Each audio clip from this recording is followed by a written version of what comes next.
Happy Holi সবাইকে। সবাই কেমন আছো? আশা করি সবাই খুব ভালো আছো। আমি কিন্তু ভীষণ ভালো আছি আজকে। তো দেখতেই পাচ্ছ রেডি হয়ে চলে এসেছি ছাদে। আর সবাই মিলে একটু রং খেলবো বলে ওইদিকে দেখো পিছনে ভুট্টা লুকাচ্ছে।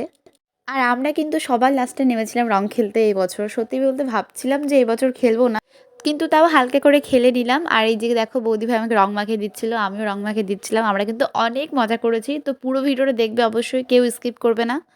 আর হ্যাঁ, আমাদের কিন্তু ভিডিও করে দিচ্ছিল আমার দিদি। আমার দিদি কিন্তু সেরকমভাবে রং লাগায়নি গালে। ওর হচ্ছে স্কিনে একটু প্রবলেম আছে। তাই জন্য এ একদমই রং খেলবে না। আমারও স্কিনে মানে এখন ভীষণই ব্রণ, র‍্যাশ উঠছে। তাই জন্য আমি ভাবছিলাম রং খেলবো না। কিন্তু তাও হালকা করে খেললাম। তোমাদের জন্যই আরও বলতে পারো। আর এদিকে দেখো আমরা দুজনে নেচেই যাচ্ছি মানে ভীষণই মজা করছিলাম। আমাদের মনে যে কতটা আনন্দ ছিল সেটা একমাত্র আমরাই জানি। তো যাই হোক মানে অ্যাকচুয়ালি আমরা ভাবছিলাম যে খেলবো না, কিন্তু খেলতে গিয়ে যে এত মজা হয়ে গেছে সেটা একমাত্র আমরাই ফিল করছিলাম তখন। আর ডিজে কিন্তু নিয়ে এসেছিলো আমাদের বাড়ির সামনে, বলতে অনেকেই ছেলেপেলেরা নিয়ে এসেছিলো হয়তো। আর নিচে বাজছিল, আমরাও কিন্তু উপর থেকে গান শুনে শুনে নাচ করছিলাম। আর এত সুন্দরই মিউজিক বাজছিল যে আমরা না নাচ করে থাকতেই পারিনি।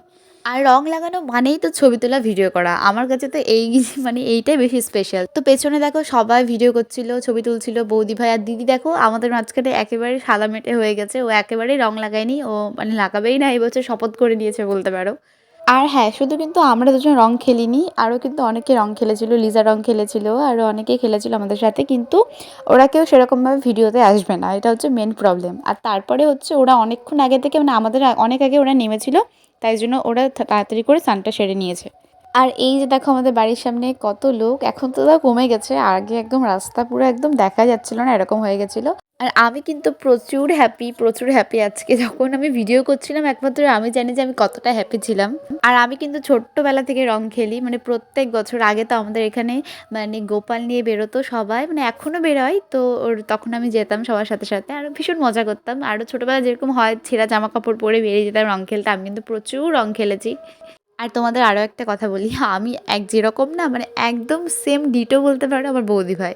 মানে একদম মনের মিল বলি না আমি, একটা সব কিছু একদম ওরকম। তো আমার আর বৌদি ভাইয়ের প্রচুর মিল, ওই জন্য দেখো আমার কীভাবে নেচে যাচ্ছি শুধু। আর আমরা ভেবেছিলাম যে এই বছর রং খেলবো না, কিন্তু খেলবো না ভেবে যে এত মজা হবে এটা কিন্তু আমরা কেউ আগে ভাবিনি। আর আমি যদি মিউজিকটা দিতাম, মানে এত সুন্দর মিউজিক বাজছিল, একদম ক্লিয়ার শোনা যাচ্ছিল নিচ থেকে ওপরে, তাহলে কিন্তু তোমরা ভিডিওটা দেখে অনেক মজা পেতে। কিন্তু আমি দেইনি, কারণ কপিরাইট চলে আসার একটা ভয় থাকে। তো আমরা অনেক ছবি, ভিডিও, নাচানাচি, গান সবকিছু করে এখন আমরা এই যে নিচে যাচ্ছি, স্নান করব নিচে গিয়ে। আর আমার মনে খুশিটা দেখো একেবারে থামছেই না, নেচেই যাচ্ছি। তো যাই হোক নিচে চলে আসছি। আর আমরা কিন্তু একদম ঠিক সময় নিচে নেমেছিলাম, কারণ আমরা নিচে নামার 5-10 মিনিট পরেই বৃষ্টি শুরু হয়ে গেছে। দেখো হালকা পাতলা বৃষ্টি পড়ছে আমাদের এদিকে। তোমাদের ওদিকে পড়ছে কিনা সেটা জানি না, কিন্তু অবশ্যই কমেন্টস করে জানিও। আর নিচে এসে ফটাফট করে স্নানটা সেরে নিলাম। আর আজকে কিন্তু আমরা বৌদি ভাইদের বাড়িতে খাবো, আমি আর দিদি। কারণ আমাদের মানে আমরা প্ল্যান করে রেখেছিলাম আগে থেকে যে আজকে আমরা একসাথে খাবো। আর আমাদের বৌদি ভাই বলেছিল যে আজকে একসাথে খাবো।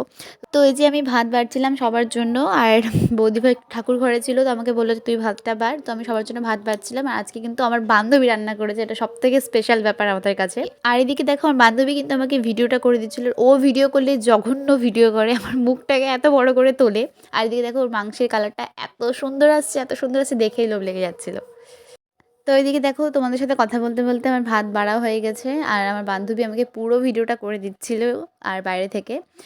তো দেখো আমাদের ছেড়েই খেতে বসে গেছে। ওর প্রচুর খিদে পেয়ে গেছিলো আজকে। আর আমাদের অবশ্য অনেকটা লেট হয়ে গেছিলো খাওয়া দাওয়া করতে করতে। তো আমরা এখনো বসিনি, আর ও খাওয়া শুরু করে দিয়েছে। আর আজকে কিন্তু রান্না হয়েছিল শাক ভাজা, তিতা করলা আলু ভাজা, ভেন্ডি ভাজা আর মাংস। আর সবটাই কিন্তু আমার বান্ধবী নিজে রান্না করেছে।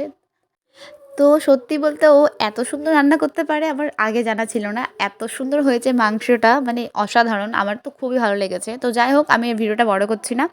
আজকের মতো এখানেই শেষ করছি। তোমাদের সাথে দেখা হচ্ছে খুব তাড়াতাড়ি নেক্সট ব্লগে। তোমাদের হোলি কেমন কাটলো অবশ্যই কিন্তু আমাকে কমেন্টস করে জানিও। আর ভিডিওটা ভালো লাগলে অবশ্যই লাইক, কমেন্ট, শেয়ার আর চ্যানেলটাকে সাবস্ক্রাইব করে পাশে থেকো। চলো আজকের মতো এখানে শেষ করছি। সবাই সুস্থ থেকো, ভালো থেকো আর অনেক ভালোবাসা নিয়ে আমার তরফ থেকে। টাটা।